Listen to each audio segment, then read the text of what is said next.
नमस्कार दोस्तों, आनंद study online channel में आप लोग का स्वागत है। तो चलिए आज का वीडियो हम लोग शुरू करते हैं और आज हम लोग बात करेंगे बहुत ही बेसिक पॉइंट पे, जो कि हिस्ट्री का एक बेसिक पॉइंट होगा। उसका नाम है ईसवी और ईसा पूर्व में क्या अंतर है। तो चलिए इसको समझते हैं बहुत ही अच्छे तरीके से। और बहुत लोग को समझने में परेशानी होती है और बहुत लोग तो हमने ऐसा भी देखा है कि वो पूरा हिस्ट्री पढ़ लिए हैं, लेकिन उनसे जब हम सवाल किए हैं कि ईसवी और ईसा पूर्व में क्या अंतर होता है, तो उनका जवाब यही था कि बस यही छूट गया और बाकी सब पढ़ लिए हैं। तो आपको ऐसा नहीं करना है, इस चीज को समझना इसलिए जरूरी है। इस पूरे प्राचीन इतिहास में आप देखेंगे कि बहुत जगह ईसवी और ईसा पूर्व का जरूरत होगा, बहुत जगह उसका यूज किया जाएगा। तो आप लोग को समझने में थोड़ा सा कठिनाई होगा, तो हम चाहते हैं कि उससे पहले सारा डाउट जो है क्लियर कर दें, ताकि कहीं भी समझने में आपको दिक्कत। तो आप लोग देख रहे हो कि सारे चीजों को हमने यहाँ पे लिख लिया है और आपको बता दें कि लिखा हुआ तो आपको सब जगह मिल जाएगा, लेकिन इसको समझना थोड़ा सा मुश्किल होता है। अगर आप समझ जाते हैं तो सब दिन के लिए इतिहास में प्राचीन इतिहास आपको समझना बहुत ही आसान हो जाएगा। तो चलिए यहाँ पर हम सबसे पहले देखते हैं ईसवी और ईसा पूर्व में अंतर। तो सबसे पहले हम लोग ईसवी को समझेंगे,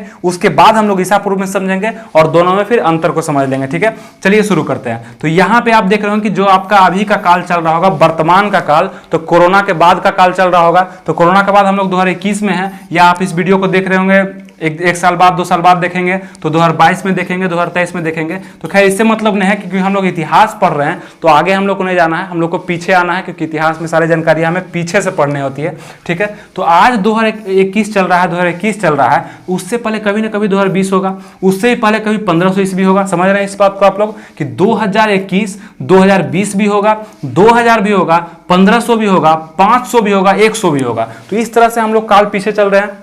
लेकिन आप लोग को समझना यहाँ पर यह है कि कभी ना कभी ये ईस्वी जो है 2021 ईस्वी जो है, कभी ना कभी 3 ईस्वी भी रहा होगा, कभी ना कभी 2 ईस्वी भी रहा होगा और कभी ना कभी 1 ईस्वी भी रहा होगा।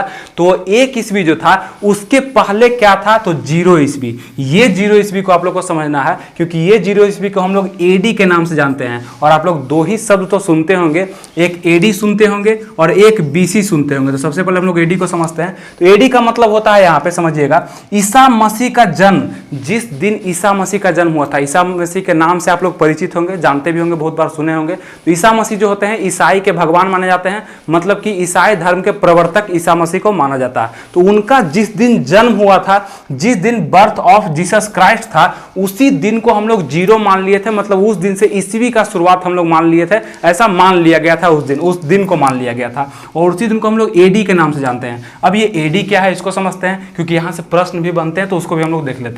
एडी के बारे में जब पढ़ेंगे हम लोग, तो एडी का फुल फॉर्म होता है एनो डोमिनी, और डायरेक्ट यही चीज जो है बिहार दरोगा तथा एसएससी सीपीओ में पूछा गया था कि एडी का फुल फॉर्म क्या होता है। तो आप लोग अभी ध्यान रखिए इसको कि एनो डोमिनी इसका फुल फॉर्म होता है, जो कि ये जो शब्द है एक लैटिन भाषा का शब्द है। इसका मतलब अगर वास्तविक रूप में देखा जाए तो मेरे भगवान का जन्म, इसका मतलब होता है मेरे भगवान का जन्म।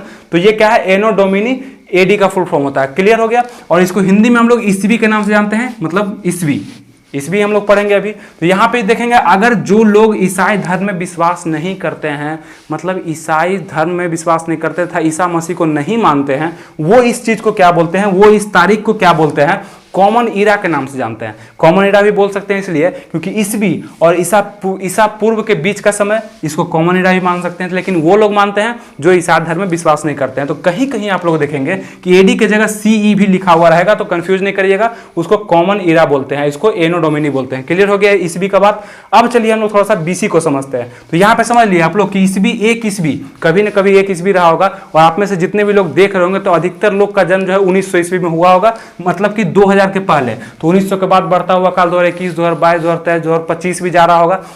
लेकिन उससे पहले कभी 1 ईस्वी भी रहा था, 0 भी रहा था। लेकिन 0 के पहले क्या इतिहास खत्म हो गया था, उसके पहले कोई भी डेट नहीं था, कोई भी ईस्वी नहीं था। लेकिन उसको हम ईसा पूर्व के नाम से जानते हैं, मतलब कि ईसाई धर्म के प्रवर्तक ईसा मसीह के पहले का काल को हम लोग ईस्वी पूर्व बोलते हैं। ठीक है, चलिए उसको समझते हैं। और जैसे ही हम आते हैं ईस्वी पूर्व में, तो वो पीछे का चीज हो जाता है। और 0 के पहले आप लोग को पता होगा कि उससे ही पहले कोई 1 ईस्वी होगा, 1 ईस्वी पूर्व, उसके ही पहले कोई 2 होगा, 3 होगा। उसी तरह से ना 100 ईस्वी पूर्व हुआ, फिर 500 ईस्वी पूर्व हुआ, 1500 ईस्वी पूर्व, 2000, 10,000 और 25 लाख ईस्वी पूर्व भी हम लोग पढ़ेंगे। तो इसको समझेंगे ऐसे कि ईसा मसीह का जिस दिन जन्म हुआ था, उससे 1 वर्ष पूर्व के काल को हम लोग क्या बोलेंगे, बताइए जल्दी से, ईस्वी पूर्व के नाम से। तो कितना ईस्वी पूर्व, 1 ईस्वी पूर्व, 2 ईस्वी पूर्व, 100 ईस्वी पूर्व और 10,000 ईस्वी पूर्व, मतलब अनगिनत जो भी कहिए ईस्वी पूर्व। तो इसी को हम लोग समझेंगे और इसको हम लोग बीसी के नाम से जानते हैं। अब ये बीसी क्या है, एडी तो समझ लिए, चलिए बीसी को समझते हैं। बीसी का अर्थ होता है बिफोर क्राइस्ट, मतलब कि before the birth of Jesus Christ इसको बोलते हैं, फुल फॉर्म इसका होता है, जो कि मतलब ईसा मसीह के जन्म से पहले के काल को हम लोग बीसी के नाम से जानते हैं। तो यहाँ पे कितना आसान है समझना कि एडी का मतलब क्या होगी, एनो डोमिनी, जो कि ईसा मसीह के बाद का काल है, और बीसी को समझना भी आसान है क्योंकि बिफोर क्राइस्ट मतलब ईसा मसीह के जन्म के पहले के काल को ईसा पूर्व करते हैं। कोई दिक्कत नहीं हो रहा। और ये वीडियो जो हम उस लोगों के लिए ज्यादा बनाते हैं जो लोग बेसिक पढ़ना चाहते हैं और जो लोग शुरुआत किए हिस्ट्री को समझना, तो उनको जरूर ये चीज समझना चाहिए ताकि आगे आप लोग को कभी भी दिक्कत नहीं आएगा। ठीक है, तो इसको समझते चलिएगा यहाँ पे। और इसको हिंदी में हम लोग ईसा पूर्व के नाम से जानते हैं, मतलब ईसा पूर्व। तो ये चीज आप लोगों को क्लियर हो गया। और इन दोनों के बीच के काल को हम लोग क्या बोलते हैं, कॉमन एरा भी बोल सकते हैं। एडी मतलब एडी का मतलब यहीं से शुरुआत हो गया था, इसलिए ऐसे भी समझ में नहीं आ रहा तो एक और रूल है इसको समझने का।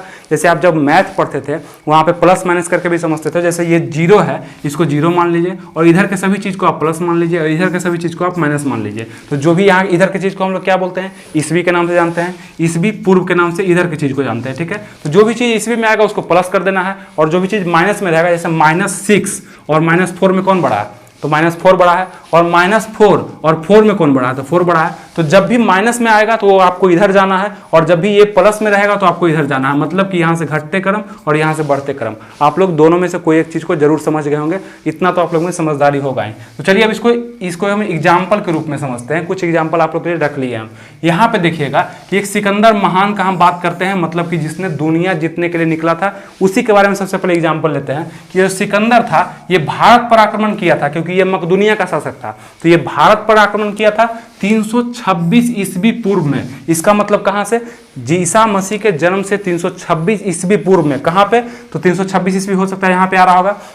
तो यहाँ पे इसने भारत पर आक्रमण किया था। उसके बाद क्या है कि इसका मृत्यु कब हुआ था, 323 में। अगर ये चीज आप लोग पहले नहीं समझे होते तो आप लोग को ये लग रहा होता कि ये कैसे हो सकता है कि 326 में वो भारत पर आक्रमण करेगा और 323 में उसका मृत्यु हो जाएगा। तो वो 323 में ही मर चुका है, तो फिर 326 पर वो कैसे आक्रमण कर रहा है। लेकिन नहीं, आपको क्या बोले कि जो बड़ा डेट है वो पीछे चल जाता है, जो छोटा डेट है वो आगे आ जाता है, क्योंकि हमें यहाँ पे घटते हुए क्रम में आगे बढ़ना है, 0 के करीब जाना है। ये चीज आप समझ गए। तो यहाँ पे 326 में वो आक्रमण किया तथा 323 में उसकी मृत्यु हो गई। मतलब 326 में वो आक्रमण किया और 323 में उसकी मृत्यु हुई, और यही बढ़ते बढ़ते अगर जाता तो वो 0 तक भी पहुंच जाता। मतलब कि ईस्वी बढ़ रहा है और यहाँ भी ऐसे ऐसे बढ़ते रहता। तो आप लोगों को समझ में आ गया कि मतलब 3 वर्ष तक वो जिंदा रहा था आक्रमण के बाद। क्लियर हो गया। चलिए कि एक चीज और से समझते हैं हम लोग कि कनिष्क जो शासन था कुषाण वंश का महानतम शासक, उसने शक संवत चलाया था, जो कि 78 ईस्वी में चलाया था। यहाँ पे क्या है, 78 ईस्वी है, तो यहाँ पे आ जाएगा 0 के बाद 78 ईस्वी 100 के बीच में आ जाएगा। तो इसमें तो कोई समझना नहीं है, आराम समझ गए।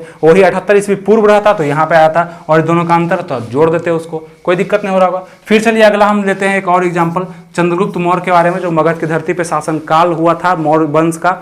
उसके चंद्रगुप्त शासक थे, महानतम शासक चंद्रगुप्त मौर्य के बारे में। तो यहाँ पे देखेंगे उसने शासन कब तक किया था मगध की धरती पे, तो यहाँ पे 322 ईस्वी पूर्व से लेकर 298 ईस्वी पूर्व तक। यही चीज आप लोग को कंफ्यूजन होता है कि 322 से लेकर फिर 298 कैसे आ जाएगा, क्योंकि ईस्वी पूर्व है। कभी भी वहां पे शासन होगा तो पीछे से आने के लिए सबसे बड़ा संख्या मिलेगा और नजदीक आने के लिए सबसे छोटा ही मिलेगा। ये था आज का बेसिक हिस्ट्री का टॉपिक, जिससे आपको प्राचीन हिस्ट्री के सारे टॉपिक को पढ़ने में मजा आएगा, और ईस्वी और ईस्वी पूर्व से संबंधित अब कभी भी कंफ्यूजन आप लोग को नहीं होगा। तो आप लोग को सब चीज समझ में आ चुका होगा, और अगर अभी भी समझ में नहीं आया है तो आप लोग के लिए कुछ बड़ा प्लानिंग हमको करना पड़ेगा। लेकिन उम्मीद है कि आप लोग को समझ में आ गया होगा, और नहीं आया है तो ये सारे वीडियो को आप लोग एक बार और देख लीजिए, 2 बार और देख लीजिए। हम चाहते हैं कि आप लोग बुक से अच्छा इस वीडियो को देख लें, ताकि वीडियो में बहुत सारी बातें जो बोली जाती है उसको आप क्या करते हैं कि एक बार देखते हैं उसको और एक बार सुनते हैं, तो वो सारी चीजें याद भी हो जाता है और समझ में भी सारा चीज आता है। तो इससे पहले के वीडियो देखने के लिए आपको पता होना चाहिए कि हमारा सीरीज चल रहा है ये प्राचीन इतिहास पे। तो इससे पहले के फर्स्ट ही वीडियो डाले गए हैं, एक ही वीडियो डाले गए हैं, उसको देखने के लिए इस लिंक पर क्लिक कर सकते हैं, उसको जाकर जल्दी से आप लोग देखिए, ताकि सारा चीज क्लियर होते चले। और मेरे साथ जो है इस सीरीज में जुड़ जाइए अगर आप नए हैं तब। ये पूरा प्राचीन इतिहास खत्म किया जाना है,